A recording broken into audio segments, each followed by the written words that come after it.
Wala nang maraming paligoy-ligoy pa, diretso sa punto na. Maiksi lang ang komentaryo, pero diretso sa punto. Maraming kuro-kuro, may tiwali, may totoo. Dito, sa Puntong Diretso tayo. Punto Diretso. Mga kabunyog, mga kababayan, punto diretso ulit tayo. Kaugnay pa rin ito sa nangyari kahapon sa Senado kung saan inarchive ang impeachment kay Sara Duterte. Sa bagay, wala namang doon. Wala namang nakapagtataka doon. Inaasahan naman yon.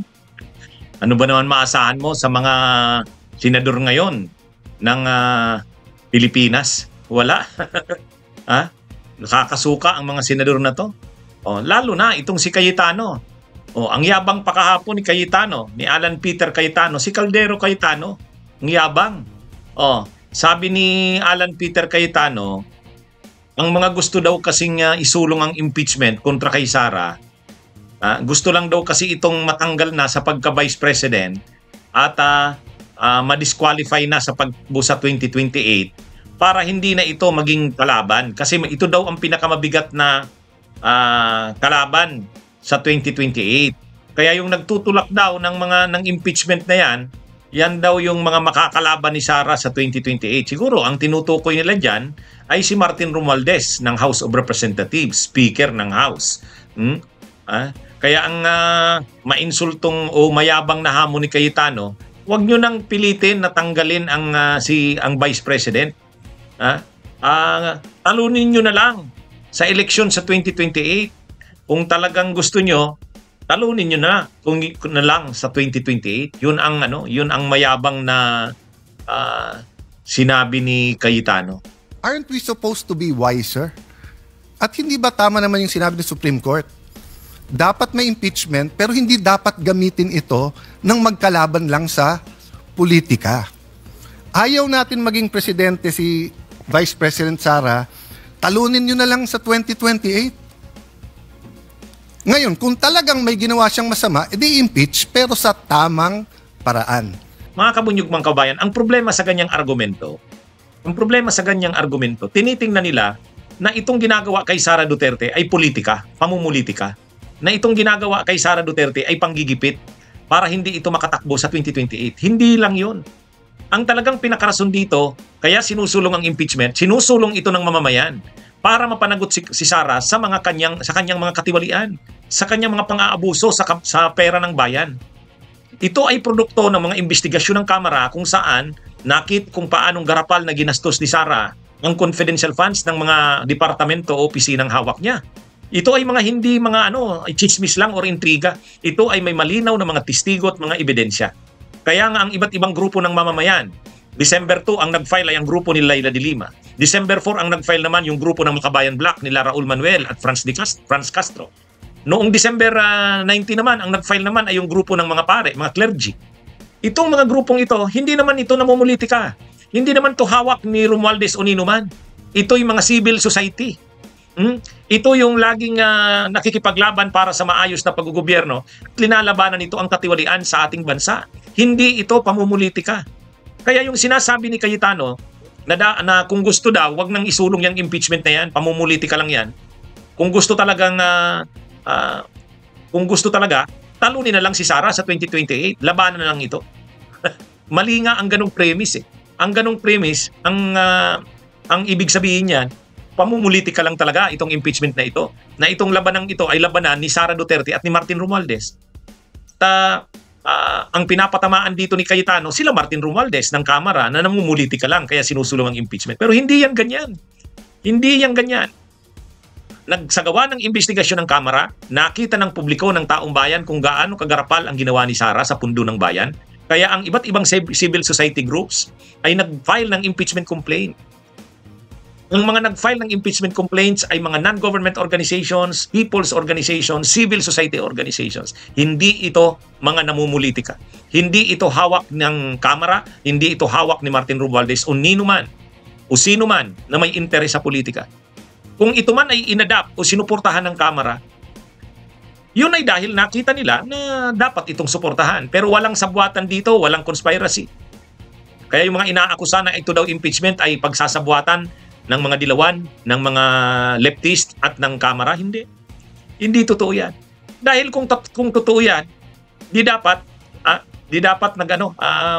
madali yang naipasa sa Kamara. Hindi. Matapos ma-file ang first impeachment complaint, second impeachment complaint, and third impeachment complaint, kumbinsihan pa sa mga kongresista ang ginawa. Nakumbinsi yung mga kongresista dun sa fourth impeachment complaint na may gumawa sa hanay nila ng fourth impeachment complaint. Yun ang sinuportahan nila. Matapos masuportahan yung fourth impeachment complaint, at ito na yung transmit sa Senado bilang articles of impeachment, inarchive na yung tatlong impeachment complaints. So wala ditong sabuatan, wala ditong kutsabahan. Ito'y final ng taong bayan at sinuportahan ng Kamara. Ito'y final ng taong bayan ng mga civil society para papanagutin si Sara. Walang politika dito. Itong ginagawa nila Cayetano, na dinadala sa level ng ito daw ay pamumulitika, panggigipit, paninira kay Sara. Ito ay pagdi-distort ng totoong layunin ng impeachment. Na ang impeachment ay pag-hold accountable ng isang mataas na opisyal ng bayan. Ngayon, alam naman natin si Cayetano, Duterte yan. Nanginabang yan ang malaki sa mga Duterte. Kaya nga ang kantyaw sa kanya, kaldero eh. Bakit tinatawag siyang kaldero? Kasi nung may palaro dito, Asian Games yata yun. Ang laking pondo ang binigay ng gobyerno sa Asian Games na yun. Si Cayetano, ang tinalaga ni Duterte noon na maging overall na head ng nasabing palaro dito sa Asia. At yung palang cauldron, yung palang kaldero, kung ilang milyon na ang halaga, 50 million yata yun. Napakalaki ng budget ng nasabing palaro. So pinaniniwalaan dito na itong si Cayetano ay bumulsa ng malaking halaga mula doon. At napakarami pang mga aligasyon ng korupsyon dito kay Cayetano sa panahon ni Duterte. Kaya malaki ang naging pakinabang ni Cayetano sa panahon ni Duterte. Kaya naman talagang napakaano nito. At nung nagsisimula pa lang ang war on drugs ni Duterte, si Cayetano ang nagsalita noon sa United Nations yun. Nagsalita siya noon. In-interview siya sa international media ng Al Jazeera. Pinagtanggol niya ang war on drugs si Duterte. Tinanong siya nung host. Ibig mong sabihin, itong mga 4,000, 6,000 na nabatay sa war on drugs, ito'y lahat ng laban, katulad ng kiniklaim ng pulis. Ang sabi ni Duterte, ay ni Cayetano, yes. Imagine niyo kung ganyan siya kaya. Sasabihin niya na lahat ng yon, 4,000 na napatay, ay talagang nanlaban. Ganyan kagarapal yan si Cayetano. So ngayon, dahil Duterte naman talaga siya, sagad-saring Duterte yan, si Cayetano. Ngayon, pinagtatanggol niya si Sara. Sigurado naman, itong mga Cayetano susuporta kay Sara Duterte sa 2028. Pero dapat hindi nila ito tinitingnan na kung sila man ay makasara. Dapat hinayaan lang nilang gumulong ang impeachment na yan. Dahil sila ay impartial court.